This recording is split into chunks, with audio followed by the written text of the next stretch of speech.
Right. સમય ઓછો છે એટલે હવે વધારે રાહ નહીં જોઈએ. તમારી સામે બોર્ડમાં સંબંધોનું એક સ્ટ્રક્ચર લખ્યું છે. તો આપણે સંબંધો છે કેટલા? હું જો જીવન છું અને શરીર ચલાવું છું તો પહેલો સંબંધ મારો શરીર સાથે છે. રાઈટ. શરીર એ પ્રકૃતિની 3 અવસ્થા પૈકી જીવ અવસ્થા સાથેના સંબંધ જેવું છે. કારણ કે જીવ અવસ્થાનું જે શરીર છે એના જેવું જ આપણે શરીર છે. તો આહાર, નિદ્રા, ભય અને પ્રજનન એ 4 પ્રવૃત્તિ શરીર થકી થયા કરશે. પણ મારું કામ તો સમજીને જીવવાનું છે. તો સમજવા માટે શરીર એક સાધન છે. શરીરમ માધ્યમ ખલુ ધર્મ સાધનમ. અહીંયા કેટલાક ગીતાજીવાળા છે એટલે ગીતાજીના શ્લોકનો રેફરન્સ બોલો. ધર્મ કરવા માટેનું શરીર એક સારું સાધન છે. તો સાધન મેન્ટેન કરવું પડે. સાધન મેન્ટેન કરવા માટે 4 ડાયમેન્શન: આહાર, વિહાર, આરામ ને વ્યાયામ. આહાર, વિહાર, આરામ ને વ્યાયામ. આહાર કરવો જોઈએ તો શરીરમાં નત્રલ પદાર્થો, રાઈટ, પ્રોટીન જેને કહીએ, બિલ્ડિંગ બ્લોક. ઉર્જા માટે કાર્બોહાઈડ્રેટ્સ. બધે રસાયણો સરખા ચાલે એના માટે જાત જાતના વિટામિન્સ. ચરબી એટલે ફેટ. તો શરીરને મેન્ટેન કરવા માટે આ જે જરૂરી છે એનો આહાર કરવો જોઈએ. એક પ્રશ્ન આવતો હોય છે કે શાકાહાર કરવો કે માંસાહાર કરવો? તો તમે કોઈ પ્રશ્ન પૂછનારા નથી એટલે હું જ પ્રશ્ન પૂછું છું ને હું જ જવાબ આપું છું. કયો આહાર કરવો જોઈએ એના માટે ખાલી જોવાનું નિરીક્ષણ. તો શરીરનું નિરીક્ષણ કરીએ તો ખબર પડે કે સસ્તન પ્રાણીઓમાં, મેમલ્સમાં, શાકાહારી પ્રાણીઓની ડિઝાઇન અને માંસાહારી પ્રાણીઓની ડિઝાઇન એ બંનેની ડિઝાઇન અલગ છે. અને આપણું શરીર શાકાહારી પ્રાણીઓના ડિઝાઇન જેવું છે. જેમ કે માંસાહારીને રાખશીઓ બહુ મોટી હોય, કેનાઇન ટીથ, જ્યારે આપણે રાખશી નાની હોય. આપણે ખોરાકને ચાવવાનો છે એટલે દાઢો મોટી હોય. બધા જ માંસાહારી જીભથી પાણી પીવે. ખાલી કૂતરાને જુઓ, યાદ કરો, પાણી પીતો આમ જીભ નાખીને પાણી પીવે. આપણે બોલીએ ખરા, લબ લબ પાણી પીવે. આંતરડાની લંબાઈ. તો આવા બધા ઘણા લક્ષણો છે જેનાથી એવું તારવી શકાય કે આપણા શરીરની ડિઝાઇન તો શાકાહાર માટેની છે. પણ કારણ કે આપણે કલ્પનાશીલતા છે અને કર્મ સ્વતંત્રતા છે એટલે આપણે ગમે તે ખાઈએ. આપણે ગમે તે ખાઈએ છીએ, ગમે તેમ કરીએ છીએ. કર્મ સ્વતંત્રતા છે ને, ગમે તેમ કરીએ. જો પ્રકૃતિની ડિઝાઇનને સમજીને જીવતા હોત તો આટલું બધું અસંતુલન હોત જ નહીં. આપણા વડવાઓ 100 વર્ષ જીવતા. પ્રમાણમાં કંઈક તો સમજ્યા હશે ને આહારની દિશામાં. પણ બીજું સૌથી મહત્ત્વનું જે વડવા સમજ્યા ભલે નહોતા પણ કરતા હતા એ છે શ્રમ. કોઈ પણ શાકાહારી પ્રાણીને કેટલો શ્રમ કરે ત્યારે ખોરાક મળે. આપણી જિંદગીમાંથી શ્રમ દ્રશ્ય થઈ ગયો છે. એટલું જ નહીં, આપણે એવું માનીએ છીએ કે વ્હાઇટ કોલર જોબ એટલે સારી જોબ. એ બધાને ડૉક્ટર, એન્જિનિયર થઈ જવું હોય તો કોઈ શ્રમ કરે જ નહીં ને. કોઈ શ્રમ કરે નહીં તો ખાવા મળે. સૌથી વધારે શ્રમ આપણે ખેડૂત ભાઈ બહેનો કરે ત્યારે બધાને રોટલા થાય. પણ એ તો બાપડો છે, બિચારો છે. મહારાષ્ટ્રમાં તો આપઘાત કરે છે મોટા પાયે, રાઈટ. નાના પાટેકર જેવાને જવું પડે છે એમને બચાવવા. ગુજરાતમાં કંઈ સ્થિતિ બહુ સારી નથી. પણ ગુજરાત બેઝિકલી વેપારી સ્ટેટ છે એટલે હૂંફ આપવાને કારણે ટકી જાય. આપઘાતની માત્રા થોડી ઓછી. શ્રમનો મહિમા નથી એટલે શરીર માંદા પડે. મને તમે જે માઉન્ટેનિંગનું પૂછતા હતા ને, હું જેની પાસેથી માઉન્ટેનિયરિંગને બધું શીખ્યો એ અત્યારે 88 વર્ષના છે. હજી જાસોરનો પહાડ ચડે છે. માઉન્ટેન્સમાં બીજું કંઈ નહીં, પણ તમે ડુંગરાઓ ચડો, ટ્રેકિંગમાં પણ જાઓ તો જુદા જુદા મસલ વપરાય કે નહીં. રોડ ઉપર આમાં જ ચાલવાનું છે. પહાડ ચડો તો બધા મસલ વપરાય. આંખ સતેજ જોઈએ એટલે એકાગ્રતા જોઈએ. ઊંચે જોવાનું થાય. ડોકીના મસલ આખો દિવસ આમ કરીએ, મોબાઈલ, ચોપડી, ખાતું. પ્રકૃતિના પરિભ્રમણમાં જાઓ એટલે માથું આમ થાય એટલે રિલેક્સ થઈ જાય.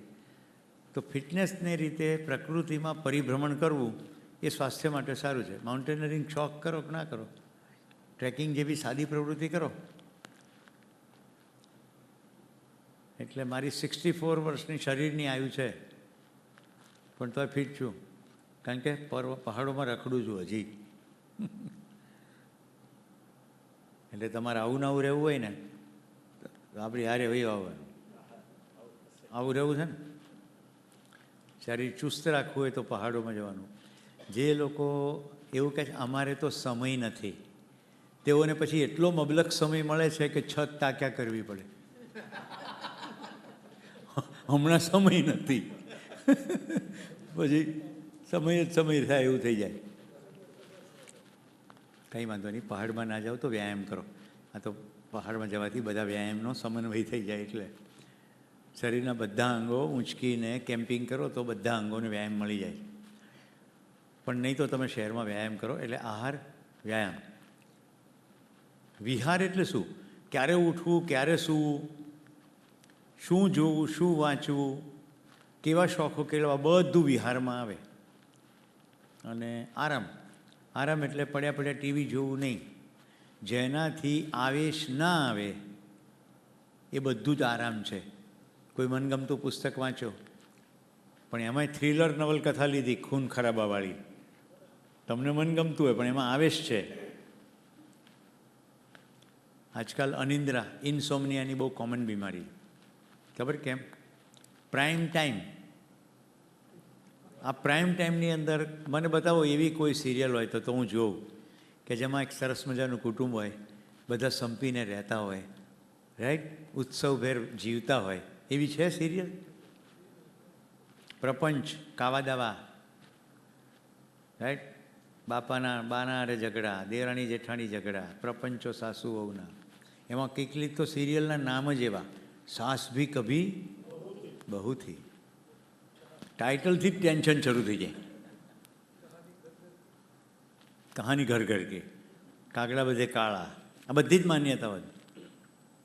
આવા ચિત્રો જોઈએ તો વિચાર એવા જ આવે ને. આપણી આખી નવી પેઢી આવું જોઈ જોઈને લગ્નથી બહાર ભાગી છે કે સરવાળે દાંત ડખાણ. ફિલ્મમાં જોવે, સિરિયલમાં જોવે, અધૂરામાં પૂરું હોય ત્યાં ઘરે જોવે, એટલે પાક્કું થઈ જાય બધે આવું જ છે. એની કરતાં સિચ્યુએશનશીપ, રિલેશનશીપ, લીવ ઇન રિલેશન, આ કોઈ લગ્ન બગેના ડખા નહીં.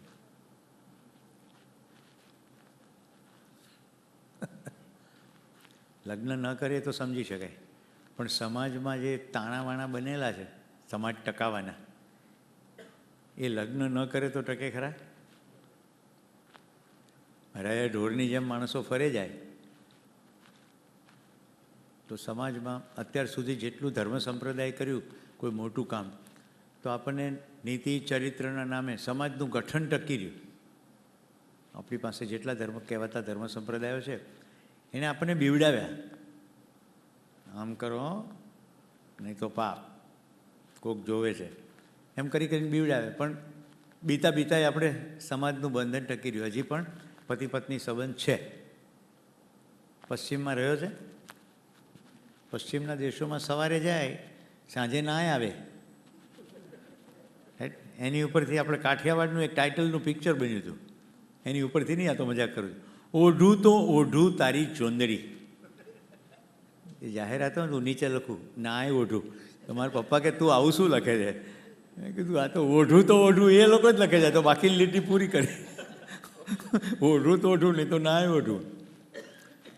એ દેશમાં બેડા નથી, હેલ નથી, પણ ત્યાં મારી હેલ ઉતારો રાજ એવું છાસવારે થાય છે. ખબર છે તમને હેલ ઉતારવી એટલે શું? ના ફાવે તો નીકળી જવું ને કોકના ઘરે જઈને કહેવાનું મારી હેલ ઉતારો, તો કે આવતારો લ્યો. આશાની વાત થઈ રહી છે. શરીર સાથેનો સંબંધ. શરીરનો સંબંધ જો સાધન તરીકેનો હોય તો શરીરને સ્વસ્થ રાખવા 4 ડાયમેન્શન કરવાના: આહાર, વિહાર, આરામ, વ્યાયામ. શરીર સ્વસ્થ રહે તો પછી સમજણની દિશામાં આગળ જવાય. ક્લિયર? અહીંયા કેટલા સંબંધ લખ્યા છે? માનવને પ્રકૃતિની 3 અવસ્થા. તો શરીર મેં તમને જીવ અવસ્થાનું એક એકમ છે એના સંદર્ભમાં કહ્યું. આપણે જીવ નથી, શરીર જીવ અવસ્થા જેવું. બીજું નીચે 3 ડાયમેન્શન, ઉપર લખ્યું છે કાર્ય. તો ગાયને ઘાસ ખવડાવવું એ કાર્ય કહેવાય, કૂતરાને ચાનકી ખવડાવવું એ કાર્ય કહેવાય, એને વ્યવહાર કહેવાય નહીં. કૂતરો પ્રેમ સમજે નહીં, ગાય પ્રેમ સમજે નહીં. તો કાર્ય અને વ્યવહારમાં ડિફરન્સ છે. માનવની સાથે વ્યવહાર થાય,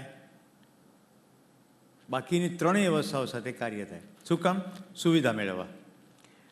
લોખંડની સાથે કાર્ય કરો, સોફા સેટ બનાવી દો. લાકડાની સાથે કાર્ય કરો, જ્યારે વનસ્પતિ સુકાઈ જાય પછી, હવે તો પદાર્થ થઈ ગયો, ફર્નિચર બનાવો. ગાયની સાથે કાર્ય કરો, દૂધ, પોષણ, તો સુવિધા થઈ ગઈ. આહાર માટે કંઈક કરો, આવાસ માટે કંઈક કરો. રેશમી સાડીઓ આવે છે, અલંકાર, રેશમના કીડા, રાઈટ. કાર્ય કરવાથી આ બધી સુવિધાઓ મળે. માનવ સાથે વ્યવહાર કરવાનું એકમાત્ર લક્ષ્ય સુખ. એટલે સંબંધમાં સુખ છે. સંબંધમાં જે સુખ બતાવે છે કારણ કે માનવ સાથે વ્યવહાર થાય. તો પ્રકૃતિની 3 અવસ્થા સાથે કાર્ય, માનવ સાથે વ્યવહાર. કેટલો વ્યવહાર? ડાયમેન્શન જો, પરિવાર, સમાજ, અસ્તિત્વ.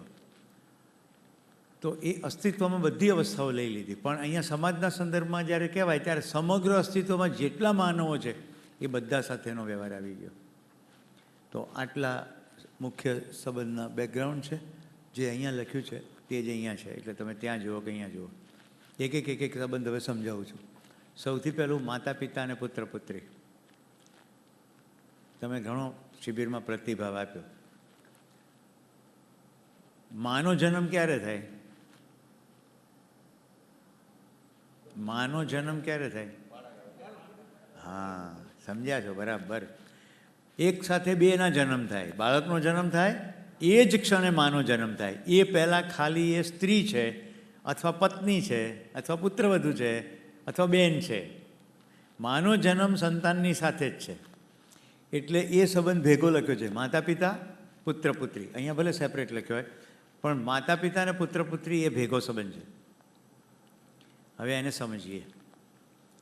બાળક આવે, એના શરીરનું પોષણ કરવાની જે કામગીરી થાય એ કામગીરી મોટાભાગે સ્ત્રીઓ કરે, એને માતા કહ્યું.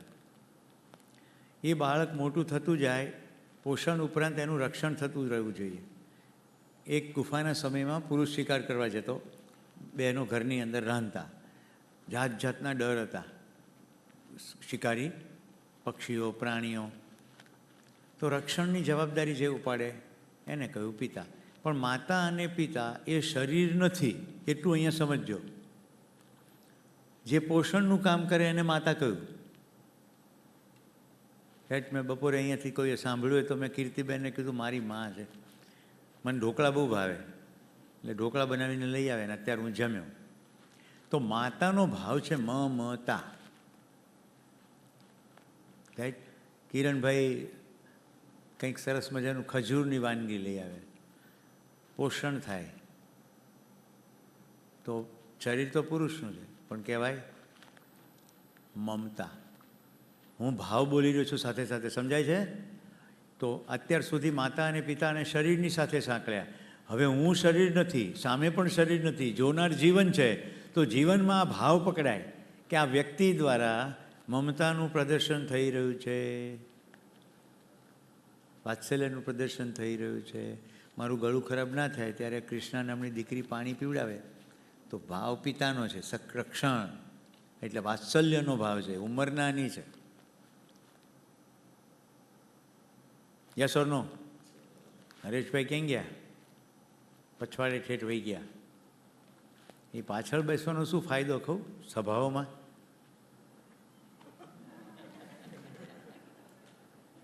કારણ કે શિક્ષક મોટે ભાગે આગળ જોતા હોય એટલે પાછળ ધ્યાન જાય નહીં, ઊંઘાય.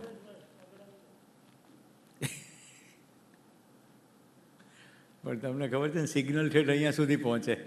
આ દિવાલની બહારથી પહોંચતા હોય તો તમે અંદર છો.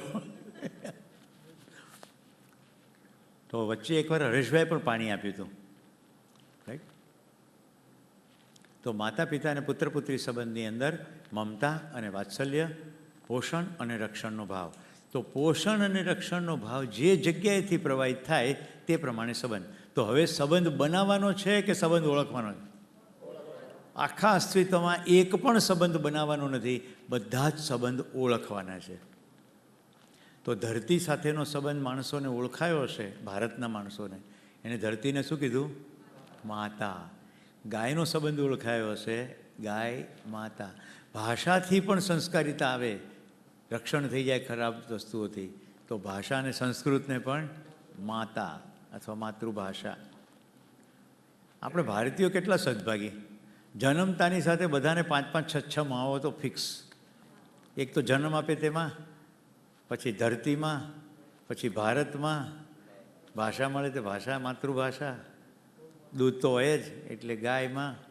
આટલી ઓછી હોય એમ કેટલી નદીઓ છે. નર્મદા મૈયા, ગંગા મૈયા, બધી માઓ. માં જ માં, બધા કેટલા ભાગ્યશાળી. પણ સંબંધ જ્યાં ના ઓળખાયો ત્યાં શું થયું?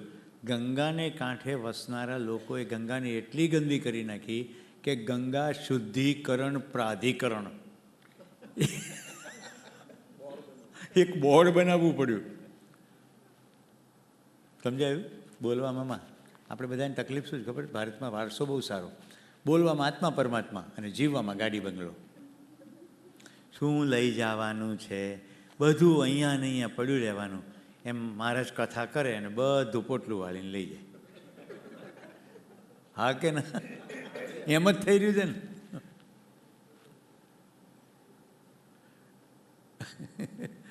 તો મમતા વાત્સલ્ય સમજાઈ ગયું? માતા પિતા સમજાઈ ગયું? હવે પછી સંબંધમાં ફરક પડશે કે નહીં પડે? હવે જો કેટલા માતા અને કેટલા પિતાઓ બતાવું છું. પિતાની ઉંમરના લગભગ અથવા સમવયસ્ક એ બધા સમાજમાં પિતાના સ્થાને. માતાની ઉંમરના અથવા સમવયસ્ક એ બધા માતાના સ્થાને. આવે છે કે નહીં સમૃદ્ધિનો ભાવ? મેં પેલી 5-6 બતાવી. હવે સમાજમાં દ્રષ્ટિબિંદુ કરો. જો હું શરીર નથી, હું જીવન છું અને બધા જીવન છે, તો એ બધા એ ઉંમરના મારા માટે માતા સમાન, પિતા સમાન. તો કેવો ભાવ થાય? તો અંદરથી સહજ રીતે જ આવે માનો ભાવ, એનો અનુભવ. હું છત્તીસગઢ અધ્યયનમાં જતો એ દિવસોમાં સતત આ જ વાંચન, આ જ પઠન, આ જ મનન, એટલું બધું અંદર ઉતરેલું. તો રેલવેનો એક અનુભવ છે, લગભગ દરેક શિબિરમાં કહું છું. હું સામાન ગોઠવતો હતો, મારો સીટ નીચેની સીટ હતી. હવે એક ભાઈનો અવાજ આવ્યો, क्या इस लेडी के लिए आप ऊपर वाली बर्थ में चले जाएंगे? પાછળથી અવાજ આવે. મેં આમ ફરીને જોયું, મારા મોઢામાંથી એમ જ સહસા નીકળી ગયું કે आपके लिए लेडी होगी, मेरे लिए तो माँ है. आपके लिए लेडी होगी, मेरे लिए तो माँ है. હું જતો રહીશ ઉપર. હવે જો જે ભાવથી બોલાવ્યું એનો પડઘો શું પડ્યો. અહીંયાથી અધ્યયન માટે જાઓ, 6 વાગ્યાની ટ્રેન પકડીએ એટલે ટિફિન લઈ લઈએ, રાતના 8, 8:30 જમીએ. અમારે 35 જણા જ હતા. હું મારો ડબરો ખોલું એ જ વખતે બેને મારો હાથ મૂકીને ડબ્બો બંધ કરાવી દીધો. પોતાનું નીચેથી સીટમાંથી બાસ્કેટ કાઢ્યું, ટિફિન ખોલ્યું અને પોતાના હાથે મારા મોઢામાં કોળિયો મૂક્યો. મેં જ્યારે રોક્યા એમને કે મારે ટિફિન છે, ત્યારે એને કીધું, માં બોલા હે ને તો માં કે હાથ કાંઈ ખાએગા. પણ મેં કીધું બધું મારા માટે જ બનેલું છે. તો કે એ કાલ પડશે ને, અમે તો ઉતરી જઈશું આગળ. રાઈટ, અમે છત્તીસગઢ જતા હતા એટલે વચ્ચે ક્યાંક રાત્રે ઉતરી જવાનું હતું. એ એમની દીકરીને ઘરે યાત્રા પ્રવાસમાં નીકળ્યા હતા ને, અમદાવાદ આવ્યા હતા અને પછી ત્યાંથી ટિફિન લીધું હતું. મારા વાલા ભાઈ બહેનો, હું ખાલી મારું સુખ વહેંચું છું. મારો ડબ્બો મારે અંદર મૂકી દેવો પડ્યો. આખો ટિફિનમાંથી બધા જ કોળિયા એને મને ખવડાવ્યા. મેં જમી લીધું પછી એ પતિ પત્નીએ ખાધું. એક મારા મોઢામાંથી આટલું શબ્દ નીકળ્યું કે તુમ્હારે લીએ લેડી હોગી, મેરે લીએ તો માં હૈ. કેટલાને સાંભળીને સુખ લાગે. ઘટના મારી સાથે બની જાય છતાં તમને સુખ લાગે છે. આ સંબંધનું સુખ છે. આવું રોજ જીવાતું જાય કેવી મજા પડી જાય. કેટલી મજા પડે જિંદગી જીવવાની. તો હું માનું છું માતા પિતા પુત્ર પુત્રી સંબંધ સમજાયો. હવે ભાઈ બહેન સમજીએ. ભાઈ બહેન, આપણે કોમન ભાઈ બહેન કોને કહીએ છીએ? માના શરીરમાંથી જે આવે સહોદર એને ભાઈ અથવા કહીએ અથવા બહેન કહીએ. અહીંયા જીવન વિજ્ઞાનની રોશનીમાં લગભગ મારી ઉંમરના અથવા સહેજ આગળ પાછળ જેટલા ભાઈઓ એટલે પુરુષો એ બધા ભાઈઓ, અને એ ઉંમરની લગભગ બધી બહેનો.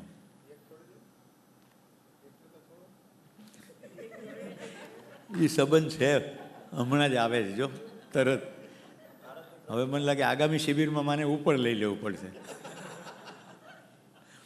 આ સિક્વન્સ પણ એમ રેન્ડમ નથી મૂકી, બતાવું છું સિક્વન્સ આમ કેમ છે.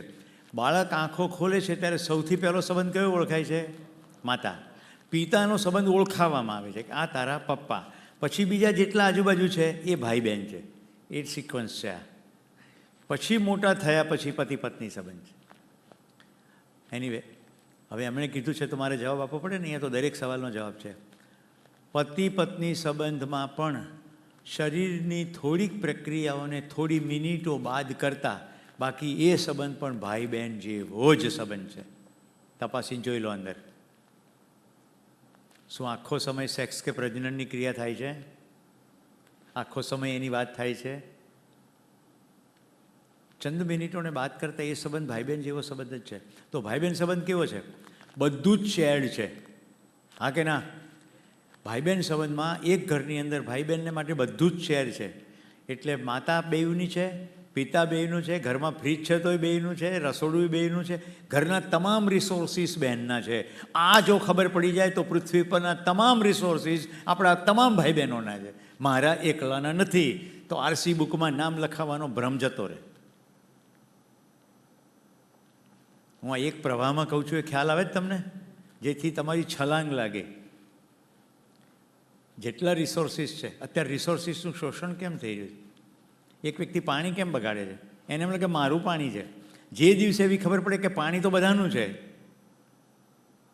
તો પાણી બગડે, ઝાડ કપાય, દરિયા પ્રદૂષિત થાય, જીવન બીજાનું ક્યાં ઇમ્પેક્ટ છે જુઓ. હું શરીર છું એ એક માન્યતાને કારણે આ બધા ડખા છે. જેવી ખબર પડે કે હું શરીર નથી, હું જીવન છું, તો આ સંબંધોના દાયરા ઓળખાવા માંડે. પહેલા દિવસે કહી તે વાત ફરી રિપીટ કરું છું. મારો એક ભાઈ અત્યારે ખેતરમાં તપી રહ્યો છે એટલા માટે કે મને જોઈતી બજાર બાજરી, જુવાર, મકાઈ, ઘઉં, ચોખા મને આખો સમય મળ્યા કરે. આ વાતમાં દમ છે કે નહીં? તો સંબંધ બનાવવાનો છે કે ઓળખવાનો છે? એ કંઈ સંબંધ બનાવવાનો જ નથી. શું ખેડૂત જેટલું ઉગાડે છે પોતે ખાય છે? નથી ખાતો. મતલબ કે મારા માટે ઉગાડે છે. આપણું કેવું ક્ષુલ્લક લોજિક છે ખબર છે? પૈસા આપીએ છીએ એટલે ને. આવું આપણું સંકીર્ણ તર્ક છે. કેટલા પૈસા આપવાથી જમીનમાંથી દાણા ઉગી જાય? પ્રકૃતિ આખી કામે લાગે. આમાં જે ખેતીમાંથી આવે છે એને ખબર છે દાણા નાખવાથી ઉગે નહીં. જમીનમાં ભેજની માત્રા હોય, વરાપ કહે છે ને, વરાપ, એ સ્થિતિ હોય તો જ ઉગે, નહીં તો ઉગે નહીં. મતલબ કે ખેડૂતનો શ્રમ, પ્રકૃતિનો શ્રમ, પ્રકૃતિની પદાર્થ અવસ્થાનો શ્રમ, પાણી, હવા, બધું જ નીચેનું કાર્બન મટીરિયલ, પ્રકાશ, આખી પદાર્થ અવસ્થા દમ લગાડે ત્યાર પછી આ ઉગે. અને માનવીય શ્રમ તો ખરો જ. દાણાને ઉગાડવાથી લઈને થાળીમાં પહોંચે ત્યાં સુધી કેટલો શ્રમ છે. આ બધા આપણા માટે શ્રમ કરે. એકેય સંબંધ બનાવવાનો નથી, બધા સંબંધ ઓળખવાના. તો જો સંબંધ ઓળખાય તો આ ભાઈ બહેનનો સંબંધ એટલો ઉમદા સંબંધ છે કે આપણે બધાને ભાઈઓ અને બહેનોની જેમ જોઈએ. આજે સમાજની અંદર જેટલી વિકૃતિઓ ઘૂસી છે, ફટાક કરતી ધ્વંસ થઈ જશે. વિશ્વાસનું વાતાવરણ ઊભું થશે. હું મારા બહેન સાથે કેવી રીતે વર્તીશ? સહયોગપૂર્વક વર્તીશ ને, હા કે ના? સહયોગપૂર્વક વર્તીશ, સન્માનપૂર્વક વર્તીશ અને બહેનની સુરક્ષા પણ કરીશ. મતલબ કે ભાઈ બહેન સંબંધને કારણે સમાજમાં અત્યારે જેટલી વિકૃતિઓ છે તરત ખતમ થઈ જશે. આ શાળામાં નાનપણથી ભણાવવામાં આવે તો બાળક મોટું થતું થતું થતું આંખ કેવી કેળવશે કે આ બધા ભાઈ બહેનો છે. લગ્નનો સમય આવતા પહેલાં શિક્ષકનું કર્તવ્ય બને છે એ શરીર સાથેનો સંબંધ ઓળખાવે. શરીર સાથેનો સંબંધ ઓળખાવે તો શરીરમાં હોર્મોનની શરૂઆત થાય, આકર્ષણ શરૂ થાય. એ જ વખતે એને સૂચના મળી જાયેલી છે કે વિજાતીય શરીરનું આકર્ષણ થાય. એમાંથી એક સંબંધ પતિ પત્ની સંબંધમાં ફેરવાય તો બહુ જ સ્વસ્થતાપૂર્વક વ્યક્તિ લગ્નની સંસ્થામાં પ્રવેશ કરે.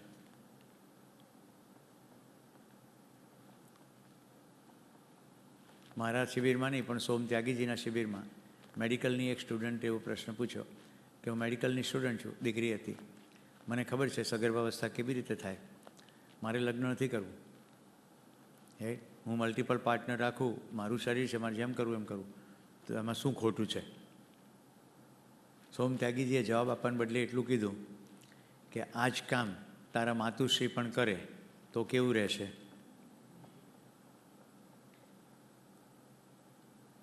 ખ્યાલ આવે છે સમાજની વિકૃતિઓ કેમ છે? સંબંધનું સૂત્ર નથી ઓળખાયું. હું શરીર છું, મારું મન ફાવે તેમ કરું, પણ જેવું તારી મમ્મી આવું કરશે એ તો નહીં, તારો ભાઈ આવું કરશે તો પછી ભાઈ શું ને બેન શું? તો ભાઈ બહેન સંબંધની વ્યાખ્યા થતાની સાથેના આ સમજણ સાથે સમાજના પ્રશ્નો હલ થવા લાગે છે. પતિ પત્ની સંબંધ, હવે પતિ પત્ની સંબંધને પહેલાં બોલું છું, ફરી બોલું છું. 2 શરીર 1 મન, અહીંયા ચાર્ટ છે જ. સુખ મેળવવાની આશા તો બેઉને છે, કાર્ય અને વ્યવહારની જે પસંદગી છે આને મન કહ્યું છે. 2 શરીર હોય ને 1 મન હોય, 2 રુચિ સંબંધ અને લક્ષ્ય સમજીને એક લેવલે આવીને કાર્ય કે વ્યવહારનું ચયન કરે તો 2 શરીર 1 મન થાય. પતિ પત્ની સંબંધ એટલે 2 શરીર 1 મન. તમામ સંબંધોમાં એકમાત્ર સંબંધ એવો છે જે સૌથી લાંબો ટકે છે.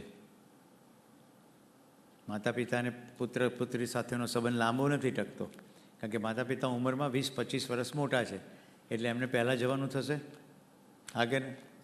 જ્યારે પતિ પત્ની સંબંધ સમવયસ્ક છે, જ્યારથી શરૂ થાય પછી લગભગ સ્વાસ્થ્ય સારું હોય તો 40, 50, 60 વર્ષ સુધી લાંબા સમય સુધી ટકે.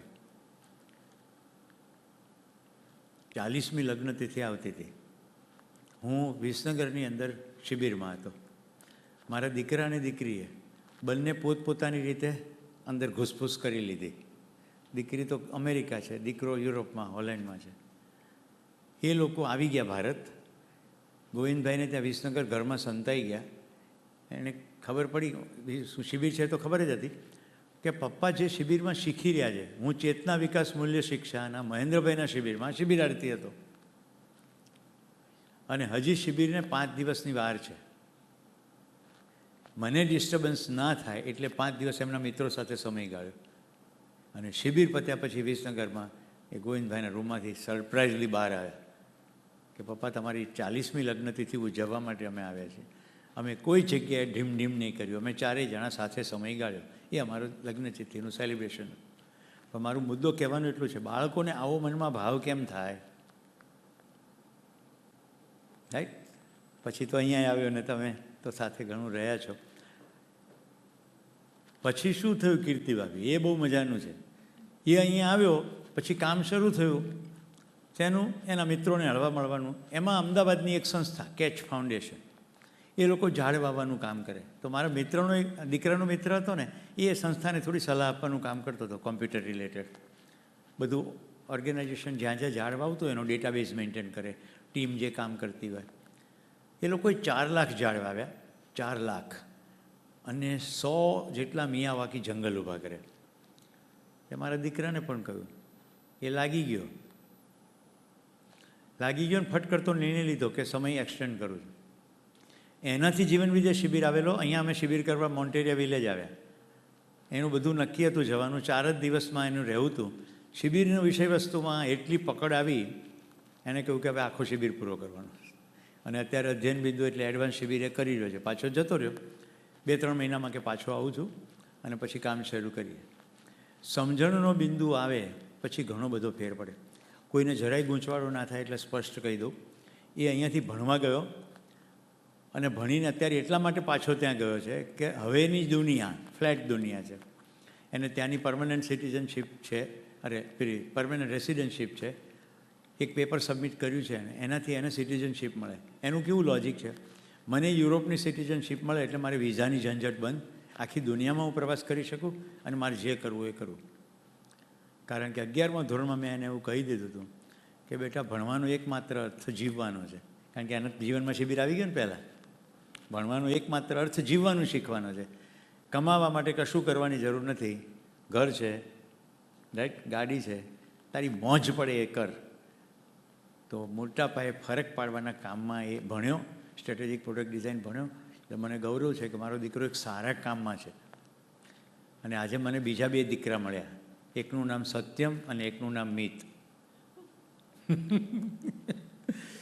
રાઈટ, ગોવિંદભાઈના પુત્ર અને ભત્રીજાની વાત કરી રહ્યો છું, હમણાં લંચ બ્રેકમાં મળ્યા. તો તમને જાણીને પણ સારું લાગે જ ને, લોકો અહીંથી ભાગી જાય પછી પાછા નથી આવતા. ભાગી જાય છે પછી પાછા નથી આવતા. ખાલી અહીંયા એક્સપોઝર આટલું થયું તો એણે કીધું કે આ કામ હું પાડી લઈશ. અત્યારે પણ ત્યાં કમાતો નથી, નોકરી છોડી દીધી. ત્યાંના સ્થાનિક મિત્રો કે આટલો સારો પગાર છે, છોડી કેમ દીધી? તો કે એના માટે થોડો અહીંયા આવ્યો હતો, જોઈ લીધું દુનિયા, મારે જે કરવું છે એ જ કરીશ. તો લોકોની જીવનમાં સિગ્નિફિકન્ટ ફરક પાડવાનું કામ કરવું છે એવી સ્પષ્ટતા સાથે 1-2 મહિનામાં પાછો આવશે. અને પછી શું કરશે આઈ ડોન્ટ નો, પણ જે કરશે ઠીક કરશે. તો આ આપણો જે સંબંધ છે પતિ પત્નીનો સંબંધ, એ સંબંધ કેવો છે એ જોઈને બાળકો તદનુરૂપ વર્તશે. હવે આચરણથી શું થશે એ હું ચાર્ટથી બતાવવાની કોશિશ કરું છું. અહીંયા છે જ સ્ક્રીન ઉપર, એટલે ભૂસી નાખું. કોઈ એક પરિવાર છે, એ પરિવારની અંદર જેટલા લોકો સામાન્ય રીતે રહેતા હોય અથવા રહેતા હતા, કદાચ ઘણા નહીં પણ રહેતા હોય, તો એને ધ્યાનમાં રાખીને હું આખી વાત કરીશ.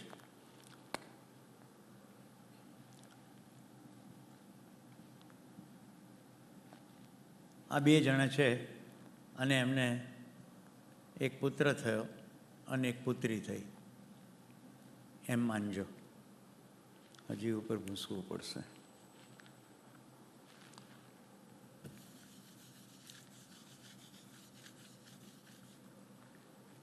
આ પુત્ર અને પુત્રી મોટા થતા જાય અને પોતાના માતા પિતાનો પરસ્પરનો વ્યવહાર જુએ, એમનું આચરણ જુએ, એટલે સંસ્કારિત થાય કે ભવિષ્યમાં એ જ્યારે પરણશે, અહીંયા વહુ લખવું છે અને અહીંયા જમાઈ લખીએ.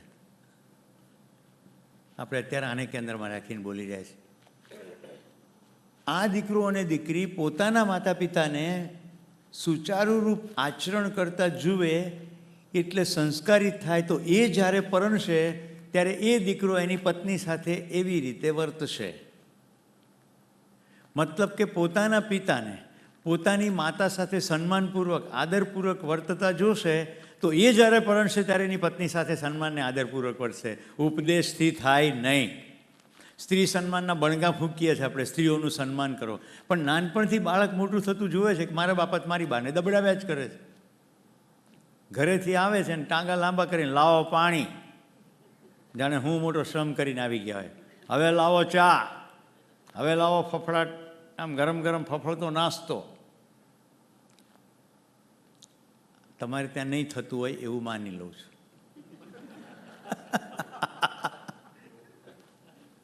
सचिन भाई आपको भी मजा आ रहा है ना? हाँ तो ठीक. હવે અહીંયા જોઈએ આગળ. પુત્રી, દીકરી છે એ પોતાની માને પોતાના પિતા સાથે વર્તી જશે. એટલે પતિ સાથે કેવો સંબંધ હોય એની અંદર સ્થિરતા થશે. એ જ્યારે પરણશે ત્યારે એ એના પતિ સાથે તદનુરૂપ વર્તશે.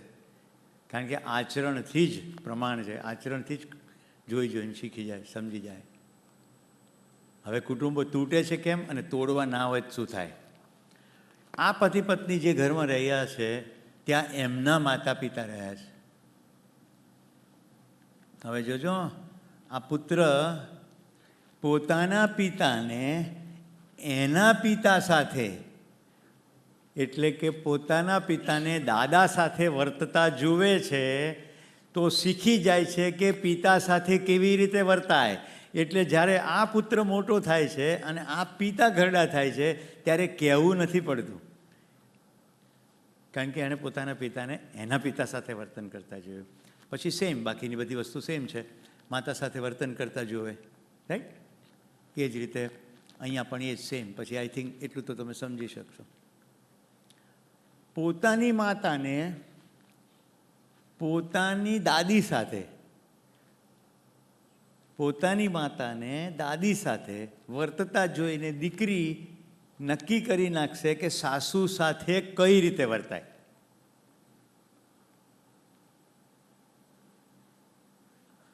હવે તમને સાસુઓના ઝઘડાનું સમાધાન દેખાય છે? તકલીફ શું થાય છે? માન્યતા કેવી છે? સાસુ એટલે ડેન્જર, અને માને જેવું બોલતા સાંભળ્યું હોય. છોકરી મોટી થતી થતી સાંભળે. મારે ઘરનો ડાયલોગ કહું છું, ઓલી પારકીમાં છે ને હગી નહીં થાય, કાન વીંચશે. આવું મારી બહેનને મારી મમ્મી કહેતી હતી. તો મારી બહેન પરણીને ગઈ અમેરિકા, પતિ વ્યભિચારી નીકળ્યો, ડાયવોર્સની સ્થિતિ આવી ગઈ. પણ મારી બહેને ઘરમાં કહ્યું નહીં, 5 વર્ષ સહન કર્યું ગોવિંદભાઈ. હું મારું ભણવાનું પૂરું કરીને અમેરિકા ગયો અને મેં મારી નજર સામે આ બધું જોયું. મેં કીધું, બેન તો શું કામ? તો કે બાએ એવું કીધું છે કે કૂવે પડજે પણ પાછી ન આવતી. મારે સ્ટેન્ડ લેવું પડ્યું ભાઈ તરીકે, હું નાનો હતો તોય, કે આવી રીતે થોડી જિંદગી જીવાય. પછી ડાયવોર્સ થયા અને પછી બીજા લગ્ન થયા. અત્યારે સારી જિંદગી ચાલી રહી. મને તો ગોવિંદભાઈ પ્રબોધક તરીકે જિંદગીમાં આવી ઘટનાઓમાંથી પસાર થવાનું થયું. એટલે આજે વિજ્ઞાન સામે આવ્યું તો બિલકુલ સ્પષ્ટ દેખાયું કે સમસ્યા ક્યાં મૂળ છે અને ક્યાં એનું સમાધાન છે. 5 વર્ષ મારી બેને ખાલી એટલા માટે સહન કર્યું કે પેલું વાક્ય કૂવે પડજે પણ પાછી ન આવતી છે કે નહીં? પટેલ કુટુંબોમાં બહુ કોમન. ઇવન નહીં, જતી વખતે છે ને વિદાય થવાની હોય ને ત્યારે કે હવે એ તારું ઘર છે, લે આ ઘર મટી ગયું. બલકે એવું થવું જોઈએ, દીકરીને એવું કહેવું જોઈએ, હવે તું ખુશનસીબ છે કે તારે આય ઘર છે અને હવે પેલું ઘર છે. અને બેટા તું એવું જીવજે કે દર વર્ષે તું પાછી આવે ત્યારે મને કે હજી મારે બીજા 10 ઘર છે, હવે મારે 50 ઘર છે. એવું જીવજે કે જ્યાં જાય ત્યાં તારા ઘરો બને. હું હોસ્ટેલની દીકરીઓ માટે પ્રોગ્રામ કરું ને ત્યારે ખાસ કહું, તમે 200 કે 300 સાથે રહો છો, એવી દોસ્તી કેળવો કે પરણીને સાસરે જાઓ પછી તમારે 200 ઘરે જવાય. ક્યારેક તકલીફ આવશે તો તમે તમારું દુઃખ કહી શકો કોઈકને. ભાઈઓ પણ જે પણ હોસ્ટેલમાં, અત્યારે તો બપોર બધા મેચમાં જતા રહ્યા, સવારના સત્રમાં હતા, મૈત્રી કેળવતા જ નથી. બાકી તો ભાઈ જેવો સંબંધ છે હોસ્ટેલમાં, કેળવે તો કેવું થાય? તો આ સંબંધો ખ્યાલ આવ્યા. હવે આ વહુ તો બહારથી આવી ને, જે બહારથી આવી છે એ પોતાના પતિને એના પિતા સાથે વર્તતા જોશે તો શું શીખશે? કે હવે એ લોકોને જે બાળકો થશે, અને અહીંયા પણ એ લોકોને જે બાળકો થશે એ હવે આ ટ્રેડિશન કન્ટિન્યુ કરશે, જે પહેલાં કહ્યું તેમ, રાઈટ? કારણ કે એને જોયું કે આમ થાય. તો બહારથી આવનારી સ્ત્રી પણ કે બહારથી આવનારો જમાઈ હોય તો પુરુષ પણ એ આ પ્રકારનું વલણ જોઈને પોતાની જનરેશનમાં એ કન્ટિન્યુ કરશે. સમજો કે ક્યાંક સંસ્કાર ક્યાંય ઓછો પણ રહ્યો, એવી સ્થિતિ પણ થશે, તો પણ પરણ્યા પછી ફરક પડવાનું શરૂ થશે. હવે માતા પિતાની જગ્યાએ કોણ કોણ આવે એ બધા બતાડી દઉં છું. માતાની જગ્યાએ આટલા લોકો માતા છે: માસી, મામી, કાકી, ફોઈ. આ બધા માતાના સ્થાને જ છે. એ જ રીતે મામા, માસા, ફુવા, કાકા એ બધા પિતાના સ્થાને છે. તો આખા કુટુંબની અંદર આઈ થિંક પટેલોમાં તો બહુ કોમન છે બાપાને મોટા બાપા કહેવાનું, રાઈટ? ઉત્તર ગુજરાતમાં મોટા પપ્પા શબ્દ બોલે છે. તો પિતાના સ્થાને જ છે. પણ બોલવાથી શું? હવે સૂત્ર ધ્યાન રાખજો.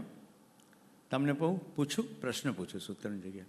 સંબંધથી સંબોધન સફળ થાય કે સંબોધન કરવાથી સંબંધ સફળ થાય? સંબોધન કરવાથી સંબંધ સફળ થાય કે સંબંધ હોય તો સંબોધન સફળ થાય? તો કાકા બોલવાથી કાકા થાય નહીં. કાકાનો સંબંધ અંદર ઓળખાય તો પછી કાકા કહો, કાકુ કહો, કે કહો. અત્યારે નાના નવા પેઢી બહુ બધા આવા શબ્દ વાપરતી હોય છે. ચાચુ પછી ચાચા કહો, ચાચુ કહો, જે બી કહો, પછી કંઈ ફેર પડતો નથી સંબંધ. અત્યારે મને હની નામની દીકરી યાદ આવે છે. ટોરેન્ટો પાસે બ્રામ્પટનમાં રહે છે. કડી યુનિવર્સિટીની વિદ્યાર્થીની, હની વિદ્યાર્થીની તરીકે આવી જીવન વિદ્યા શિબિરમાં. પછી આવી, પહેલાં લીડરશિપના પ્રોગ્રામમાં આવી. શિબિર પત્યા પછી કે આ જ્યારે આવ્યું પરિવારનું, તો તો કે મારા પપ્પા મારા કાકા સાથે 15 વર્ષથી બોલતા નથી. આજે મને સાહેબ સમજાઈ ગયું. મેં કીધું બેટા હવે શું કરશે?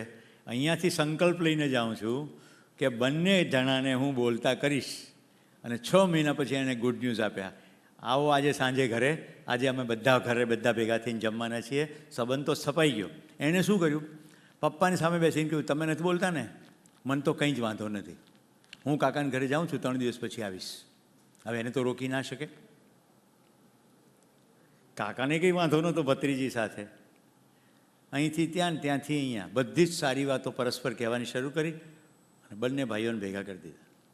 સ્ટુડન્ટ સમજણ પડે એકવાર સંબંધનું, એના જે પ્રિસાઇઝ પોઈન્ટ હતા એ હતા પોતાના પપ્પાને કહેવાના, તમને એ ખ્યાલ આવે છે કે તમે મને મારા કાકાથી વંચિત રાખો છો? તમને શરમ આવે છે? હું આટલા વાલથી વંચિત શું કામ રહું? તમારું શું કન્ટ્રીબ્યુશન? મારી દાદીએ તમને બેયને જન્મ આપ્યો, રાઈટ? મારો શું વાંક છે?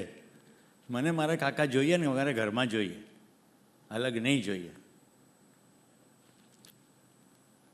તો આપણે ત્યાં સંયુક્ત કુટુંબ એક સમયમાં હતું, પણ તૂટ્યું કેમ? કંઈ ખેતી જુદી થવાથી તૂટ્યું નથી.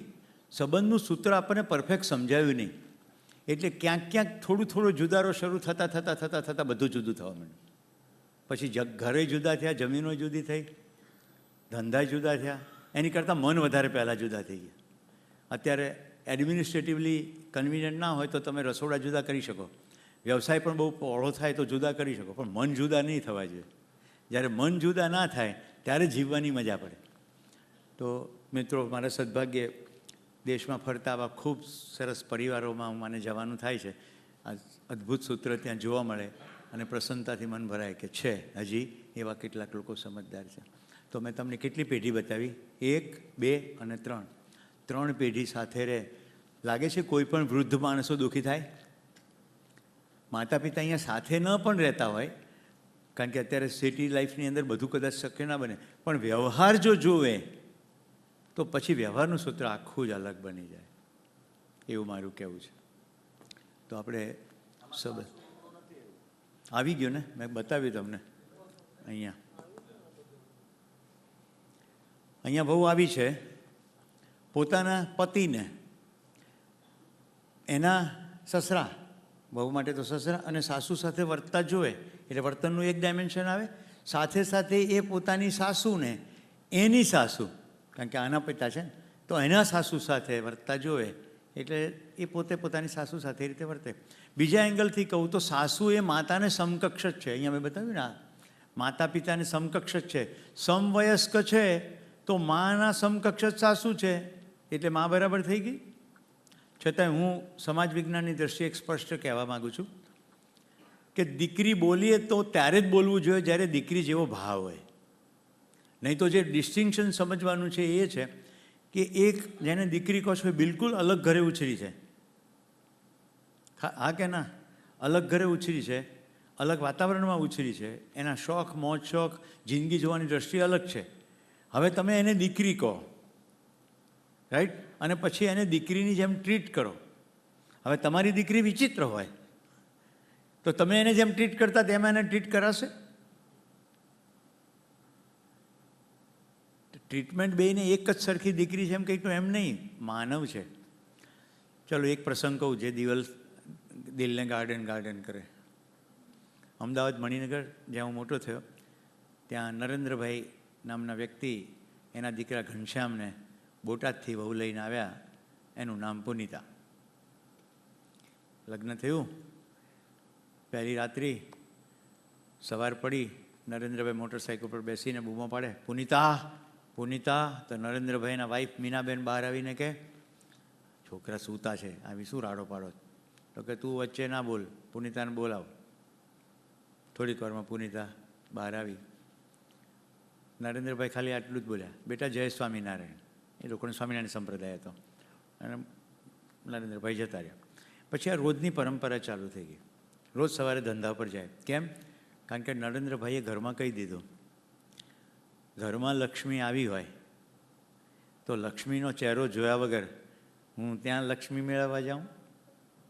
વ્યવસાયના સ્થળે હું ત્યાં જાઉં, ઘરમાં લક્ષ્મી છે તો રોજ. અને પુનિતાને બેસાડીને કીધું કે બેટા તારે નાહી ધોઈને મારી સામે આવ્યું એવું કંઈ નહીં, અને તારે મોડું ઉઠવું હોય તો મોડું, પણ હું ચહેરો તો તારો જોઈને જ જઈશ. એટલું જ નહીં, નરેન્દ્રભાઈ એના પિયરમાં ઇન્ક્વાયરી કરી, એની બહેનપણીઓના સંપર્કો મેળવીને કે પુનિતાને શું શું ભાવે, શું શું ગમે, બધું જાણી નોંધી લીધું. પછી એને તદનુરૂપ બધી વસ્તુ ગોતીને લાવે, ખાવું પીવું ઓઢવું બધું શોધીને લાવે.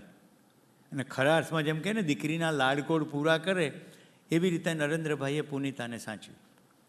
હવે સ્થિતિ કેવી બની જો, પેલો ઘનિયો એને આ મોડે સુધી રખડવા જોઈએ.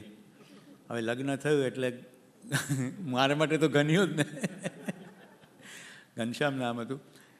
તો એ પિક્ચરની ટિકિટ લઈ આવે અને આ બંને જણા જાય પિક્ચર જોવા. પણ થોડાક જ દિવસોમાં પુનિતાએ કહી દીધું કે તારે પિક્ચર જોવા જવું હોય તો તું એકલો જજે, હું તો બાપુજી સાથે જમીશ. સસરાનો પિતાનો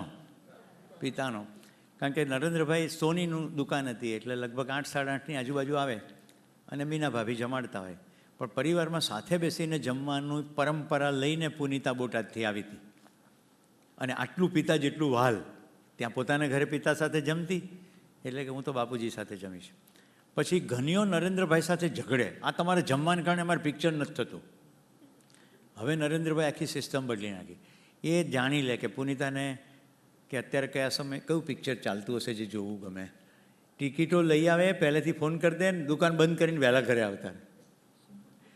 રાઈટ, કે તમારે 6:30 થી 9:30 શોમાં જવું હોય તો વહેલા જમી લઈએ, પણ તમે જાઓ. દુર્ભાગ્યે નરેન્દ્રભાઈનું અવસાન થયું. પુનિતા જે મારી સામે રડી છે કે પહેલાં તો મારા એક પિતા હતા, એ જતા રહ્યા બહુ નાનપણમાં, આજે મેં ફરી મારા પિતા ખોયા. હું એવી દુર્ભાગી છું કે મારે 2 વાર પિતા ખોયા એમ. નરેન્દ્રભાઈના અવસાનથી એને પિતા ગુમાવે એનું દુઃખ હતું. એટલું જ નહીં, મેં મારો મિત્ર પણ ખોયો, કારણ કે પિતાના સ્થાને હોવા છતાં હું એને બધું કહી શકતી હતી. તો ખરા અર્થમાં પોતાના ઘરે દીકરી બાપને કહી શકે એવી જે સ્વતંત્રતા અને અનુભવી હતી, એવું સાસરે આવીને પણ અનુભવી. સાંભળીને કેટલાને સુખનો અનુભવ થાય. હા, તમને નામ સાથે હું શું કામ કહું છું ખબર? મને કોઈક શિબિરની અંદરથી ક્યાંક કનેક્શન મળી, હા હું તો ઓળખું છું એમ. જેમ કાલે એટલાન્ટા થયું, આજે જિંદગીને મેં વાત કરી એવું.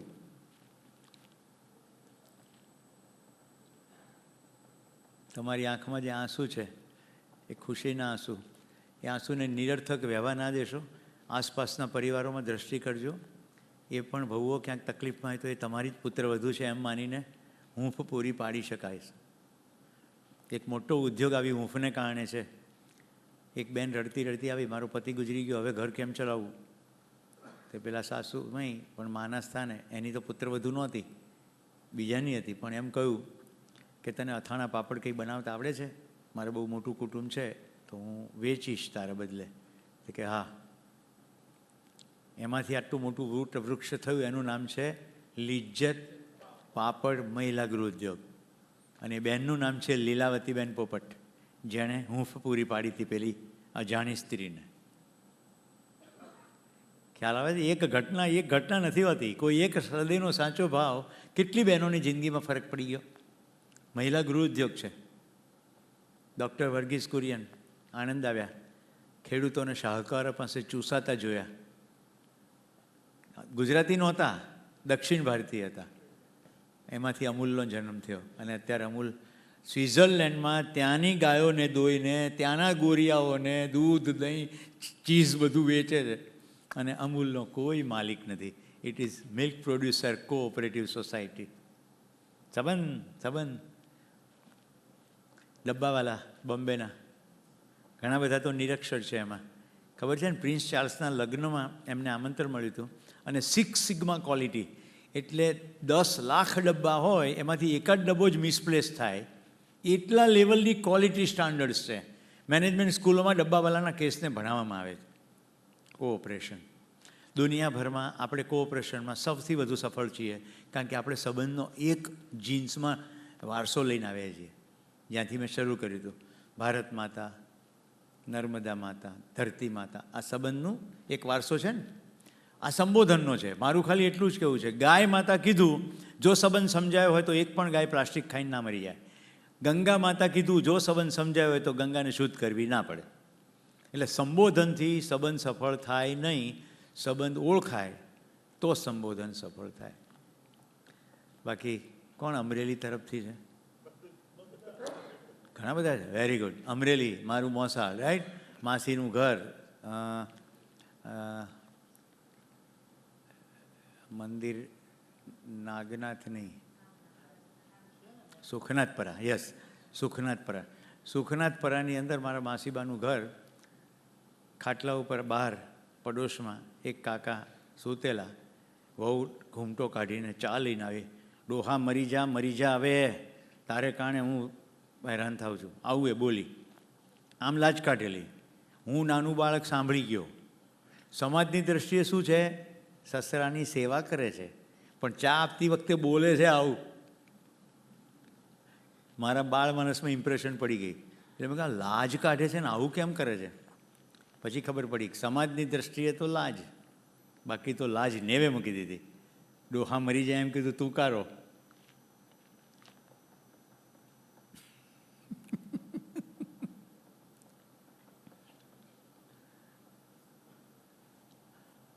આઈ થિંક પતિ પત્ની સંબંધ સુધી ક્લિયર. પછી મિત્ર મિત્ર સંબંધ. મિત્ર મિત્ર સંબંધ એટલે એવો સંબંધ કે એક ઘરમાં નથી રહેતા, બાકી એ સંબંધ પણ ભાઈ ભાઈ જેવો જ સંબંધ છે. હું તો ત્યાં સુધી કહીશ કે મિત્ર મિત્ર સંબંધ ભાઈ ભાઈ સંબંધ કરતાં પણ ઘણીવાર એટલે વધી જાય છે કે કશું ખોટું ન લાગે. તમે તમારા મિત્રને કહો ને કે ગધેડા સાંજે ઘરે આવજે, તો એ ગધેડા શબ્દોનો અર્થ ગધેડા કરશે નહીં. તો આપણે ત્યાં આશીર્વાદ આપવાનો રિવાજ છે. ખબર છે કોઈને? શું બોલે? જેવી મારી આંતરડી ઠારી એવી ભગવાન તારી ઠારજો. આવું બોલે કે નહીં? તમે બોલ્યા કે નહીં? હું તો બોલ્યો. તમે બોલ્યા મનમાં? જો ભાવ સમજાશે તો પાણી ભલે મને એ આપતી હોય, તમારી અંદર પણ હૃદયમાં શુભ ભાવ આવશે કે કેટલું સરસ દીકરી કામ કરી રહી છે. એ જ ભાવ છે. તો મિત્ર મિત્ર થઈ ગયું, ગુરુ શિષ્ય થઈ ગયું, સાથી સહયોગી. આ શું છે? નોકરીમાં, ધંધામાં, વ્યવસાયના સ્થળે જે પણ વ્યવસાય કરીએ છીએ એમાં જે સહાયક થાય એ સાથી સહયોગી. હવે અહીંયા શું ફરક છે? કોઈ કામ નાનું નથી, કોઈ કામ મોટું નથી. હું મોન્ટેરિયો વિલેજ જાઉં ત્યારે પક્કીઓ મારી માં છે, નામ એનું પ્રકાશ છે. ગોવિંદભાઈ એને પક્કીઓ કહે છે અને મને ચોખાની રોટલી ખવડાવે છે. તો સાથી સહયોગી કહેવાય વ્યવસાયની જગ્યાએ. ભૂમિકા બધાની અલગ અલગ. આ સચિનભાઈ કન્ટિન્યુઅસ ઊભા રહીને કેમેરા ઉપર કામ કરે છે, રાઈટ? એ શિબિરમાં પ્રબોધન નથી કરતા, પણ તમને ખ્યાલ આવે છે આ રેકોર્ડ થઈને જ્યારે બીજા લોકો પર પહોંચશે ત્યારે એમની જિંદગીમાં પણ ફરક પડશે. તો પરમ નમ્રતા સાથે કહું, આ શિબિરમાં બોલનાર હું છું, પણ શિબિર આ બધાને કારણે છે. આ ખુરશી પર જેની પર તમે બેઠા, કોઈક લુહારે કામ કર્યું, ભોજનનું તો મેં કહ્યું જ છે. આ રમેશભાઈ, ચતુરભાઈ બધાએ મહેનત કરી ત્યારે તમે બધા ભેગા થયા. અરુણભાઈ બોરર ક્યાં ગયા? આ બાજુ, રાઈટ? જે પણ એડમિનિસ્ટ્રેટિવ વર્ક કરવાનું થયું હશે, થયું જ હશે. પેલો ભાઈ ચોકીદાર પણ છે અહીંયા, એ બહુ નમ્રતાથી દોડાદોડ કરી મૂકે છે, યાદવ, રાઈટ? તો બધાના સંયુક્ત પ્રયાસોથી કોઈ પણ સંસ્થા કામ કરે. આપણે શું કરી દીધું ખબર છે? અમુક કામ મોટું અને અમુક કામ નાનું. એ જે મોટું કામ કીધું ને એને મોટો કહી દીધો, અને જે કામ નાનું કીધું એને નાનું કહી દીધું. બહુ કોમન બોલીએ, નાનો માણસ. જેને સમાજ સૌથી નાનો માણસ કહે છે એ સમાજની સફાઈ માટે સૌથી વધારે જવાબદાર છે. આપણે સફાઈ કામદારો એને નાનું કામ કે ને, રોજ બધા ઘરોએ સફાઈ ના થાય તો કેટલો રોગચાળો ફાટી નીકળે. રોજ કચરા પીક કરવા આવી જાઓ. આ બધાને જોતા બાઉન્સર લાગે છે, ક્યાંક મને ઊંચકીને બહાર ના ફેંકી દે. હે? અને સાથે ચોકીદાર ભાઈ પણ આવ્યા છે. હા,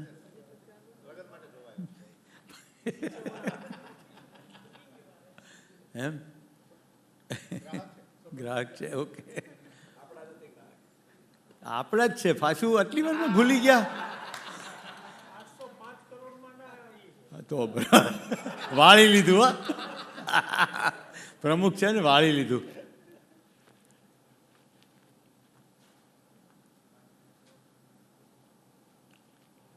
ખાલી આપણા જ છે નથી કહેવાથી કેટલો ફેર પડી જાય. હવે વ્યવસ્થા અને સમગ્ર વ્યવસ્થા એટલે શું?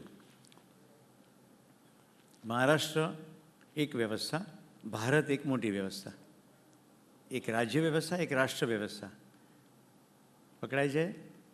ભારત એક રાષ્ટ્ર એવી રીતે આંતરરાષ્ટ્રીય વ્યવસ્થાનો એક નાનો ભાગ. તો આખા અસ્તિત્વમાં બધી જ જગ્યાએ તમને નાની વ્યવસ્થા અને મોટી વ્યવસ્થા દેખાશે. શરીરથી શરૂ કરીએ. કિડની પોતે એક વ્યવસ્થા અને આ મોટી વ્યવસ્થામાં ભાગીદાર.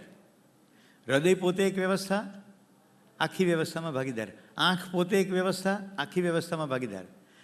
આખા અસ્તિત્વમાં પરમાણુ એક નાનામાં નાની વ્યવસ્થા અને આખી પદાર્થ અવસ્થાની કામગીરીમાં ભાગીદાર. વનસ્પતિની અંદર પણ એક નાનામાં નાનો લીલનો કણ કે એક મેથીની ભાજીનો બીયું સમગ્ર પ્રાણ અવસ્થાની વ્યવસ્થામાં ભાગીદાર. તમામ પ્રાણીઓ, તમામ જીવો પોતાનામાં વ્યવસ્થા અને સમગ્ર વ્યવસ્થામાં ભાગીદાર. તો પછી માણસનું શું? જો માણસ પોતાનામાં વ્યવસ્થા કરે તો સમગ્ર વ્યવસ્થામાં ભાગીદારી કરી શકે. પણ માણસ અત્યારે અવ્યવસ્થિત છે. કેમ? જાગૃતિ ક્રમમાં આપણો અટકાવ વૃત્તિના સ્તરે પ્રિય હિત લાભ સુધી સીમિત થઈ ગયો છે. મને ગમતું કરીશ, મારા શરીરને અનુકૂળ હોય એટલું જ કરીશ, મને મળશે શું આટલું કરીશ, આનાથી આગળ હું નહીં કરું. બીજાનું જે થવું હોય થાય. આ બીજો કોઈ છે નહીં એવી સમજણ જ્યાં સુધી ના પડે ત્યાં સુધી આવું ચાલ્યા કરે. આ તમામ ડખાનું મૂળ અહીંયા છે. આ સંબંધનું સૂત્ર કેટલું મહત્ત્વનું છે ખ્યાલ આવ્યો? છેક છેલ્લા દિવસ સુધી સંબંધ, હું પહેલા દિવસથી બોલી રહ્યો છું, કન્ટિન્યુઅસ સંબંધ સંબંધ સંબંધ. તર્કબદ્ધ રીતે હવે સમજાયું? હવે શું કામ આવું કરવાનું? તો પાછા રૂટમાં પહોંચી જાઓ. આખા આ આર પાર, પારદર્શી, પારગામી વ્યાપકની અંદર આપણે બધા ડૂબેલા, ભીંજાયેલા, ઘેરાયેલા છીએ. બધા માનવો ઉર્જિત છે. બધા પોતાની પાત્રતા પ્રમાણે સમજની સ્થિતિએ પહોંચ્યા છે અને બધા સુખની દિશામાં દોડી રહ્યા છે. એટલે આમ કલ્પના કરો તો એવું કરો કે એક ટ્રેનની અંદર બધા મુસાફરો અમદાવાદથી મુંબઈ જાય છે. બધાનું લક્ષ્ય એક છે, પણ એ મુસાફરો આ ભૂલી ગયા છે. એટલે અંદર અંદર ડબ્બામાં બાખડે છે અને સ્ટેશન આવે છે તો ડબ્બામાંથી ઉતરીને બીજા ડબ્બામાં જઈને બાખડે. સોમભાઈના શબ્દોમાં કહું, અસ્તિત્વ કી બારાત નીકળી હે, હમ સબ इसमें બારાતી હે. ક્યાં જવાનું છે? પરણવા. સુખ નામના પ્રદેશમાં આપણે જઈ રહ્યા છીએ જાન લઈને.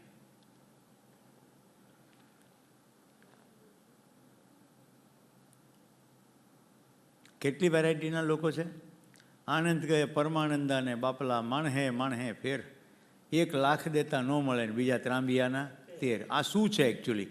બધા જ સુખ ઈચ્છે છે. ત્રાંબિયાના 13 નથી, પણ સમજણની સ્થિતિ નથી એવી, એટલે અલગ અલગ રીતે વર્તે છે. વર્તન અલગ છે, સમાનતાનો એક આધાર બધાની સુખની પ્યાસ છે. तुलसी इस संसार में भात भात के लोग, सबसे हिलमिल चालिए नदी नाव संजोग. હવે આ બીજું સૂત્ર જુઓ. આ મધ્યસ્થ દર્શનના નથી, આ તો મારા સાહિત્યના રસને કારણે. તુલસીદાસ એવું કહે છે કે આ સંસારમાં ભાત ભાતના લોક છે, બધાની સાથે હળી મળીને ચાલજો, નદી નાવ સંજોગ. આ નદી નાવ સંજોગ એટલે શું? નાવ નદીમાં હોય ત્યાં સુધી બરાબર, પણ નાવમાં નદી આવે તો?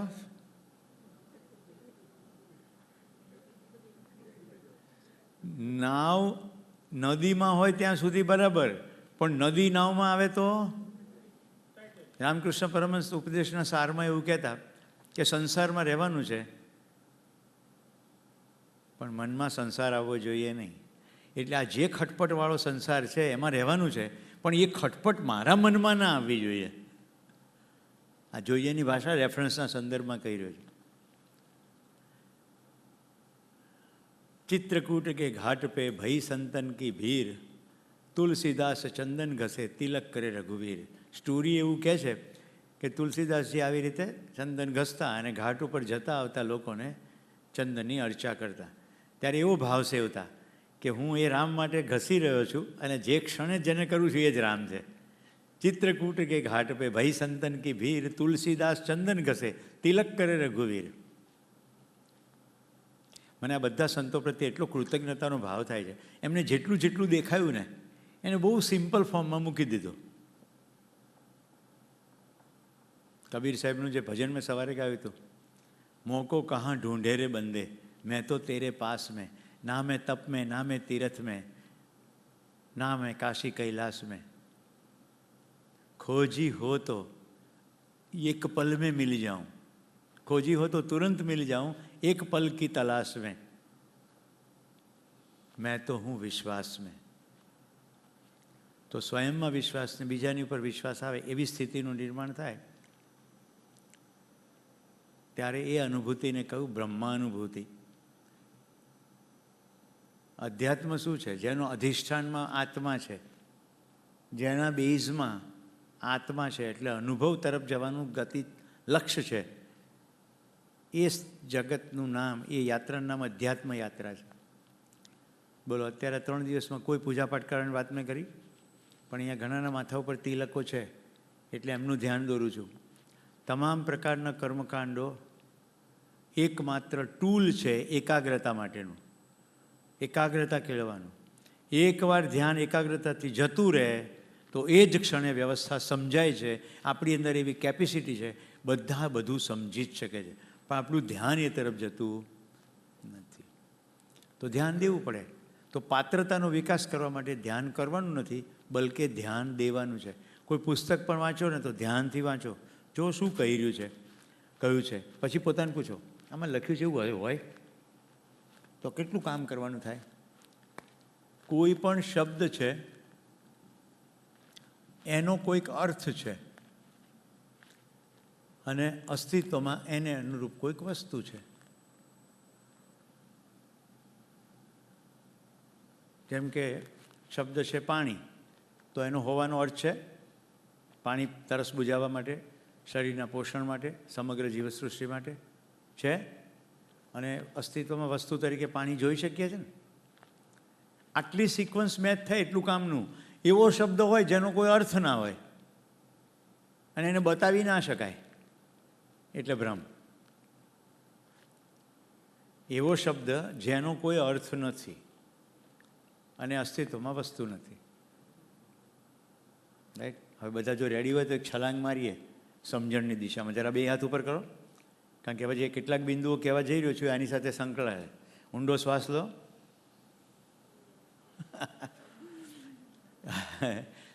અસ્તિત્વમાં કશે પણ અંધારું નથી.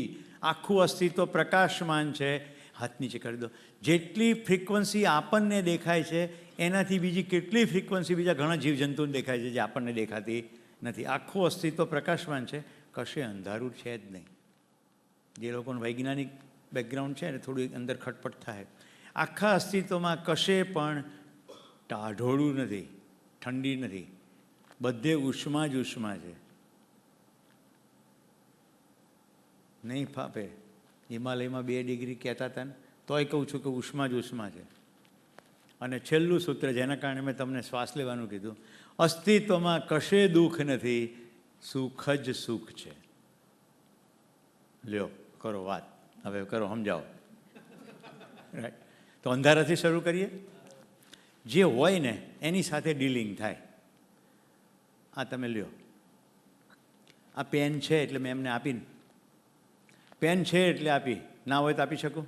ભરતભાઈ પેનનું ઢાંકણું ખોલો. ભલે તમને દેખાય નહીં, એ ખોલશે જ ખબર પડે ને. ખોલ્યું? હવે બંધ કરી દો. તો અસ્તિત્વમાં કોઈ વસ્તુ છે તો એની સાથે ડીલિંગ થાય. અસ્તિત્વમાં પ્રકાશ છે એટલે પ્રકાશ વધારી શકાય, ઘટાડી શકાય. અંધારે સાથે આવું થઈ શકશે? અંધારું ખસેડી શકશો? અંધારું વધારી ઘટાડી શકાશે? અંધારું ખાલી શબ્દ છે, પ્રકાશનો અભાવ, એનું નામ પાડ્યું અંધારું. પણ અસ્તિત્વમાં કશે અંધારું છે નહીં. પ્રકાશ જ પ્રકાશ છે. જે ફ્રીક્વન્સી પ્રકાશની મને નથી દેખાતી એવી ફ્રીક્વન્સીમાં જીવજંતુ જોઈ રહ્યા છે, એમ કહી રહ્યો છું. ઇન્ફ્રારેડ સાંભળ્યું છે? અલ્ટ્રાવાયોલેટ સાંભળ્યું છે? તમે મારા શરીરની આરપાર નથી જોઈ શકતા, પણ એક્સરે નામની એક ફ્રીક્વન્સી આવે છે, એ આરપાર જોઈને હાડકાનો ફોટો પાડી આપે. તો અસ્તિત્વમાં પ્રકાશ જ પ્રકાશ છે. ક્લિયર થઈ ગયું? હવે આપણે ઉષ્માનું કરીએ. અસ્તિત્વમાં ક્યાંય ટાઢોળું નથી. ગરમી છે. ઠંડી એટલે ગરમીના અભાવનું નામ. જેમાં મને ઠંડી લાગે છે એની અંદર તો કેટલી જીવસૃષ્ટિ જીવે છે. બર્ફીલા પ્રદેશોમાં પોલાર બેર, રાઈટ, બધી કેટલી વેરાયટીની માછલીઓ, ખાસ કરીને સાલ્મન માછલી કેટલું માઇગ્રેશન કરે છે. હું અલાસ્કા ગયો છું, ધ્રુવ પ્રદેશથી નજીકમાં, અમેરિકાનું એક રાજ્ય છે. ગયા છો તમે? હોત મધ્યરાત્રિએ દિવસ જોયો હતો ને કે નહીં?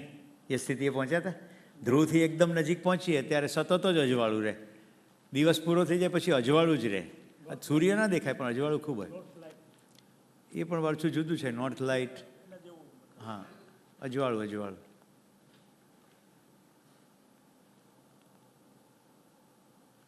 જી ચાને વાર છે.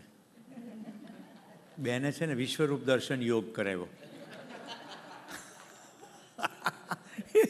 એટલે મેં હાથ ઊંચા કર્યા. મને ખબર હતી થોડીક વારમાં એવું થવાનું છે.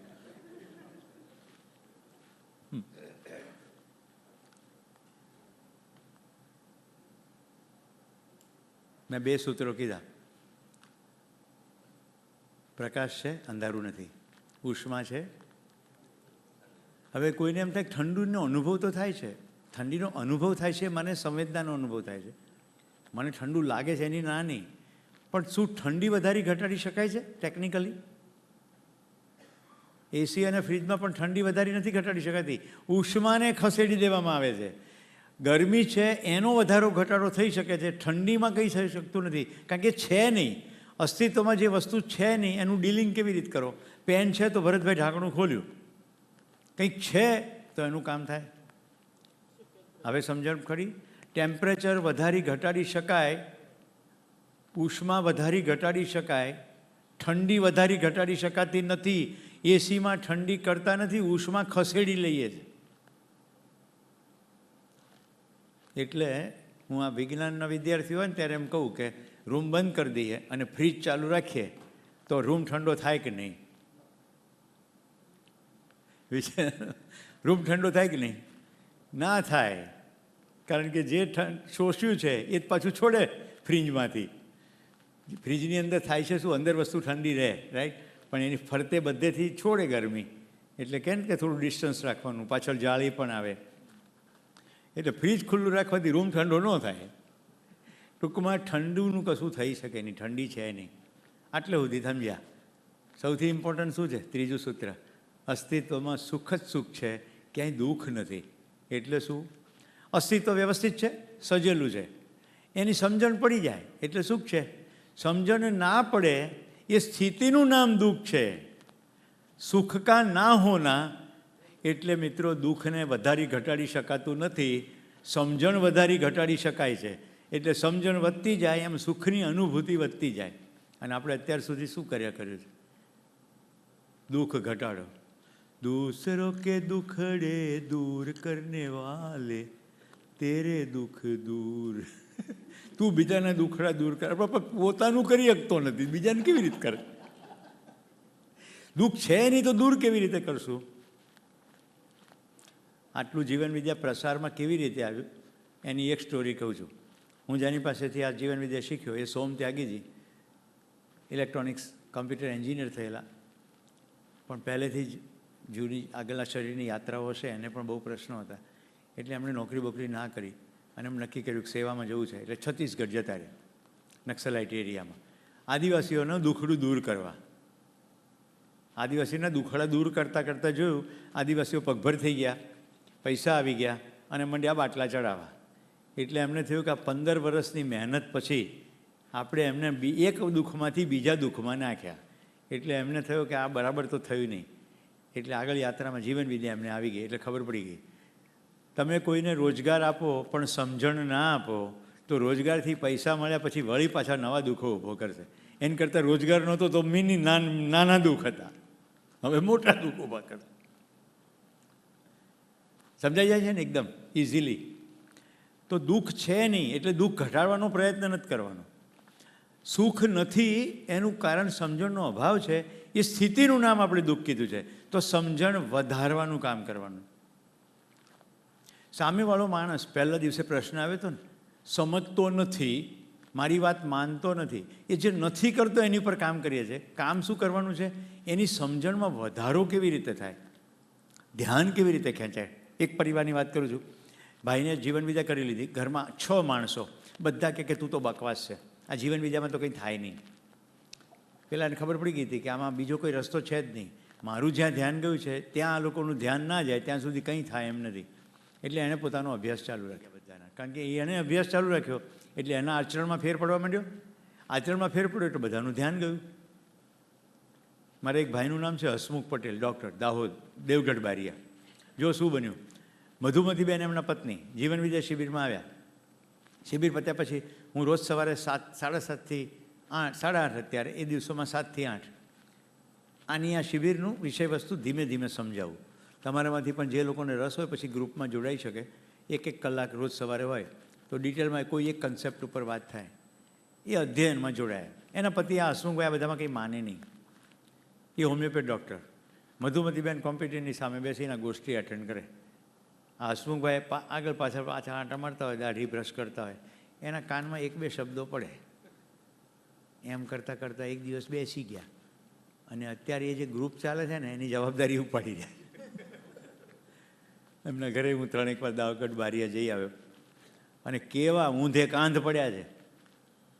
હજી સુધી ફિઝિકલ શિબિર એમણે કોઈ નથી કર્યો, ઓનલાઈન બધા શિબિર કરી લીધા. મારું કહેવાનું એટલું જ છે, એકવાર પ્રસ્તાવ જવો જોઈએ. આજે આ 3 દિવસના અંતે તમને કેમ લાગે છે? સમજવાની જરૂર લાગે છે કે નહીં? હમણાં રૂમમાં તો લાગે છે તમે આ ઉર્જા ક્ષેત્રમાં છો. જેવા બહાર જા હોય એટલે બીજી પ્રાયોરિટી ઊભેલી જ છે.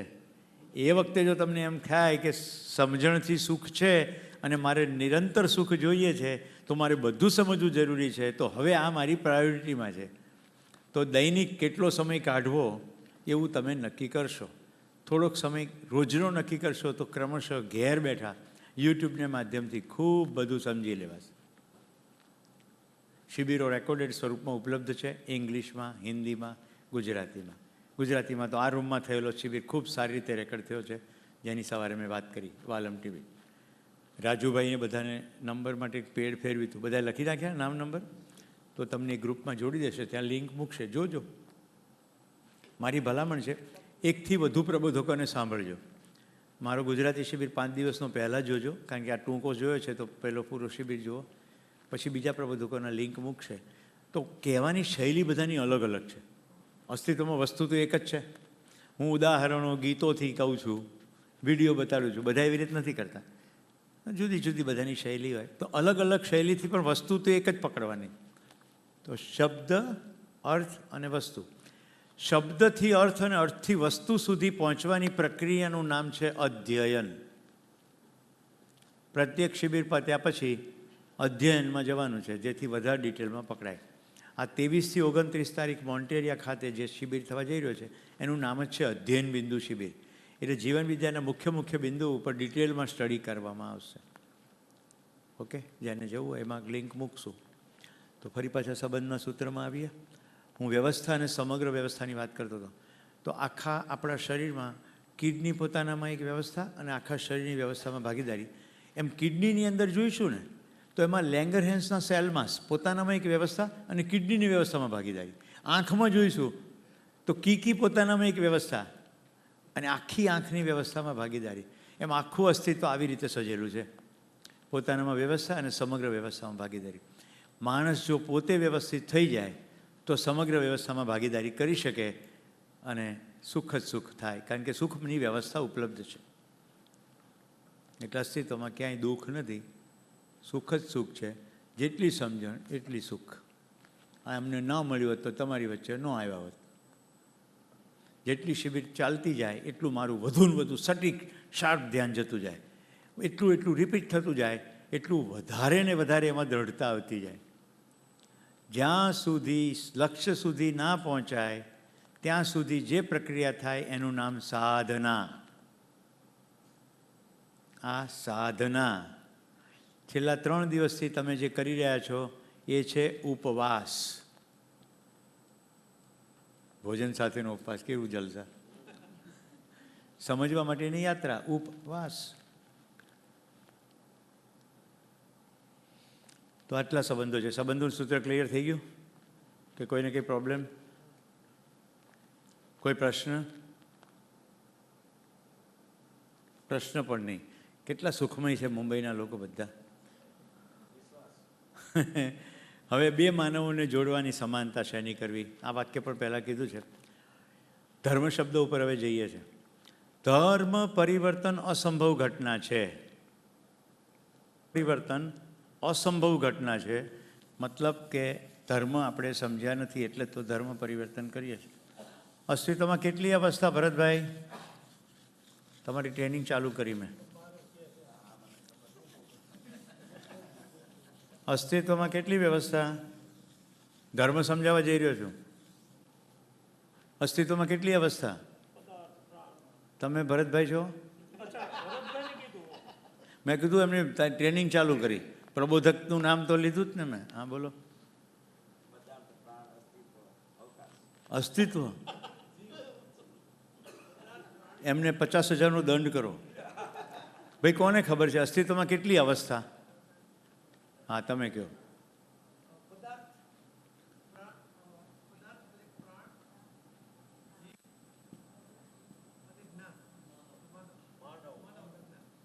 અથવા જ્ઞાન અવસ્થા.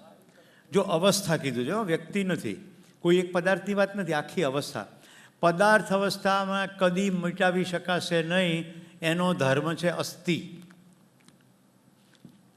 પદાર્થમાં રૂપાંતર થાય, પાણીને ગરમ કરો તો વરાળ થાય, ટાઢું થાય એટલે વાદળ બંધાય, હજી ઠંડુ કરો પાણી થઈ જાય, પછી હજી ઠંડુ કરો તો બરફનું ગચ્ચિયું થાય, પણ એ મિટાવી શકાય નહીં. લોખંડની ખીલ્લી મૂકો, થોડી વાર પછી કટાઈ જાય, કાટ બધો ભળી જાય માટીમાં, ખીલ્લી સ્વરૂપે દેખાય નહીં, પણ એ કોઈ પદાર્થ નષ્ટ કરી શકાય નહીં.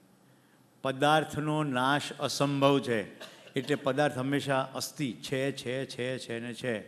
પદાર્થનો ધર્મ અસ્થિ. પ્રાણ અવસ્થાનો ધર્મ પુષ્ટિ. બીજ અનુકૂળ વાતાવરણ મળે એટલે છોડ, ફૂલ, ફળ, બીજ ચાલ્યા જ કરે, પુષ્ટિ. તમે ઝાડ એક વાવીને જતા રહો, પછી તમારે કાંઈ કરવાનું નહીં, એની જાતે પુષ્ટ થયા જ કરે. માણસ જાત જ્યાં જાય ને ત્યાં જંગલ સાફ થઈ જાય, માણસ જાત ખસી જાય જંગલ થઈ જાય. રાઈટ? કોઈ આંદામાન ગયું છે અહીંયાથી? ગયા છો ને આંદામાન? તમે અંદર પ્રવેશી ના શકો, એટલું ઘનઘોર જંગલ છે. કેમ? કારણ કે ત્યાં માણસોનો વસવાટ નથી. તો જંગલની પોતાનો પ્રાણાવસ્થાનો ધર્મ છે પુષ્ટિ, એ પુષ્ટ થયા જ કરે. ઝાડને બી આવે, એ બી પાછા પડે એટલે એમાંથી ઉગે. જો તમે હળી ના કરો તો ધીમે ધીમે આખું જંગલ તૈયાર થઈ જાય. વનસ્પતિનો ધર્મ પુષ્ટિ. જીવ અવસ્થાનો શું ધર્મ? કોઈ કહી શકે?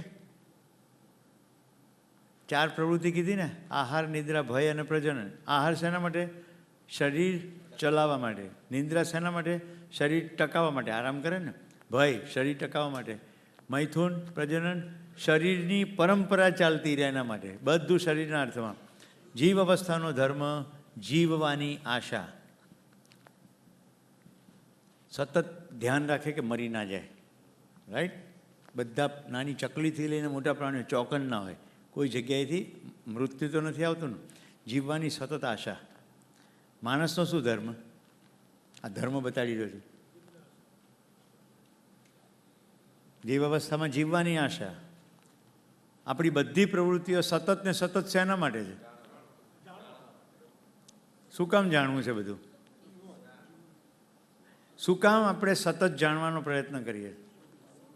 સુખ માટે, નિરંતર સુખ માટે. મેં એક સ્લાઇડ મૂકી હતી, માણસની 24 કલાક પ્રવૃત્તિ કેવળ અને કેવળ સુખ માટે છે. ધર્મ એને કહેવાય જેને જેનાથી અલગ ના કરી શકાય. વ્યાખ્યા: जिसका जिससे विलगीकरण नहीं हो सकता वह उसका धर्म. तो सुखपूर्वक जीवવાની આશા એ માનવનો ધર્મ છે. પ્રત્યેક માનવનો 805 કરોડનો. ધર્મ પરિવર્તન અસંભવ છે. માનવને આનાથી અલગ નહીં કરી શકાય. તો અત્યારે જે છે એ બધું શું છે? ધર્મના નામ પર બધા સંપ્રદાયો છે. રાઈટ? સંપ્રદાયના કોઈ પણ વડીલ કે વડવા કે ગુરુને આખા અસ્તિત્વનો કોઈ એક ભાગ દેખાયો. એટલે સંપ્રદાયને બીજી રીતે કહેવું હોય તો સંપૂર્ણતાના અર્થમાં કશુંક પ્રદાન કરવા માટેની માનવકૃત વ્યવસ્થા એટલે સંપ્રદાય. કંઈક આખી સમગ્રતા છે, એમાંનું કંઈક થોડું. એટલે દરેક સંપ્રદાયોના કર્મ, કાંડ, દેવી દેવતા, ચિહ્નો અલગ.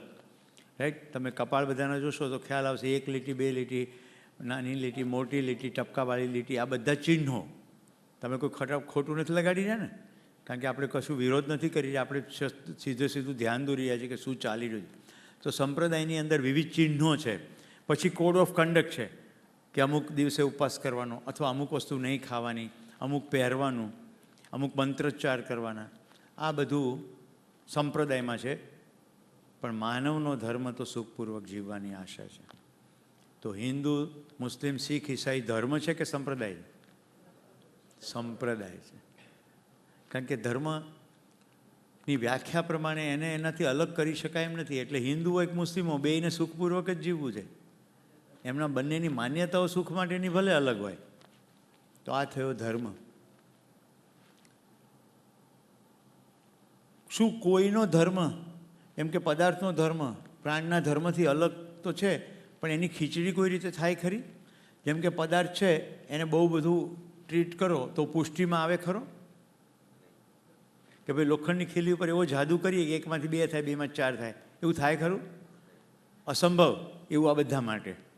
એટલે માનવ છે એ પ્રાણી નથી, તો જીવવાની આશા એકલી નહીં થાય. એને હંમેશા સુખપૂર્વક જ જીવવાની આશા થશે. અને જીવવાના જીવ અવસ્થામાં જાણવાની પ્રવૃત્તિ નહીં થાય, એટલે એના માટે સુખની વાત નહીં આવે. એટલે જીવો સમજણના ક્ષેત્રમાં આગળ વધી શકે નહીં. બકરી પહાડની ટોચ પરથી કૂદકો ના મારે, પાછી જ ઉતરી જાય. એવું વિચારી જ ના શકે કે કેવી રીતે સેફ લેન્ડિંગ કરીએ. પણ આઈબેક્સ એટલે હિમાલયના ઊંચાઈએ થતા એક હરણની પ્રજાતિ, આમ લગભગ હોય, સહેજ કાંગરા હોય, એમાં એ ચડી જાય અને એમાં એ ઉતરી પણ જાય.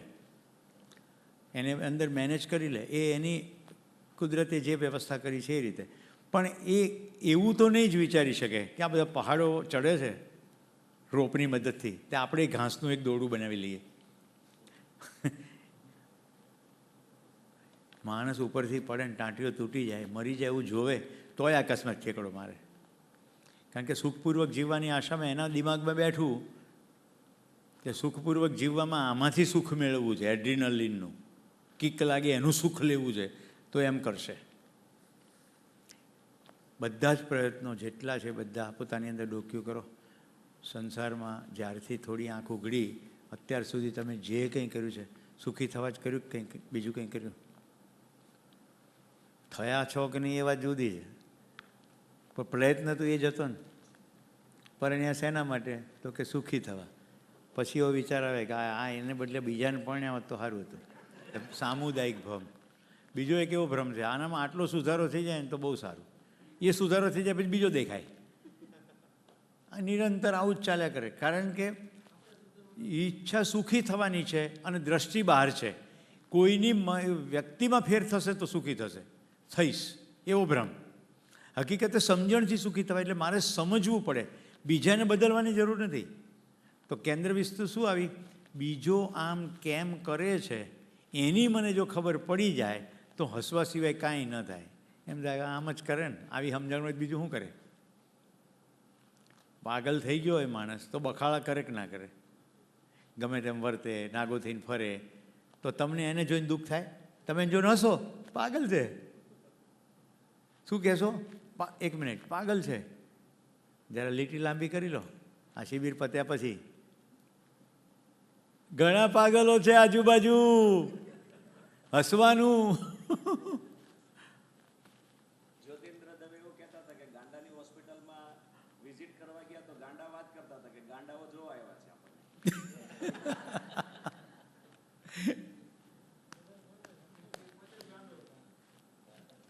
મેં આવો એક જોક વાંચ્યો હતો. એક ગાંડો ચડી ગયો બસમાં અને હું મહારાણા પ્રતાપ છું એમ, એટલે આકલાને પડકારા કરવા માંડ્યો. કંડક્ટરને થયો હવે ઉતારવો કેમ? એક પેસેન્જરે આઈડિયા માર્યો. એક સ્ટોપ પર બસ ઊભી રાખીને કે ચિત્તોડગઢ, એટલે ઉતરી ગયો. એને ભ્રમ છે.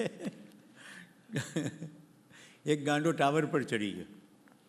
હવે એને કેવી રીતે ઉતારવો? એટલે ગાંડાની હોસ્પિટલમાંથી બીજા ગાંડાને લઈ આવ્યા કે આ ગાંડો જ ગાંડાને હેન્ડલ કરશે. એટલે બીજો ગાંડો કે ઉતરી જા નહીં તો બ્લેડથી ટાવર કાપી નાખીશ. તરત ઉતરી ગયો.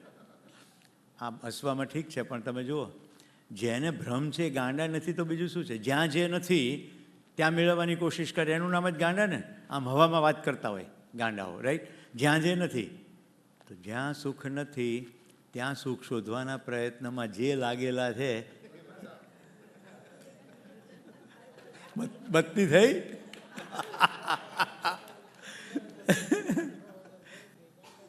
જ્યાં જે નથી.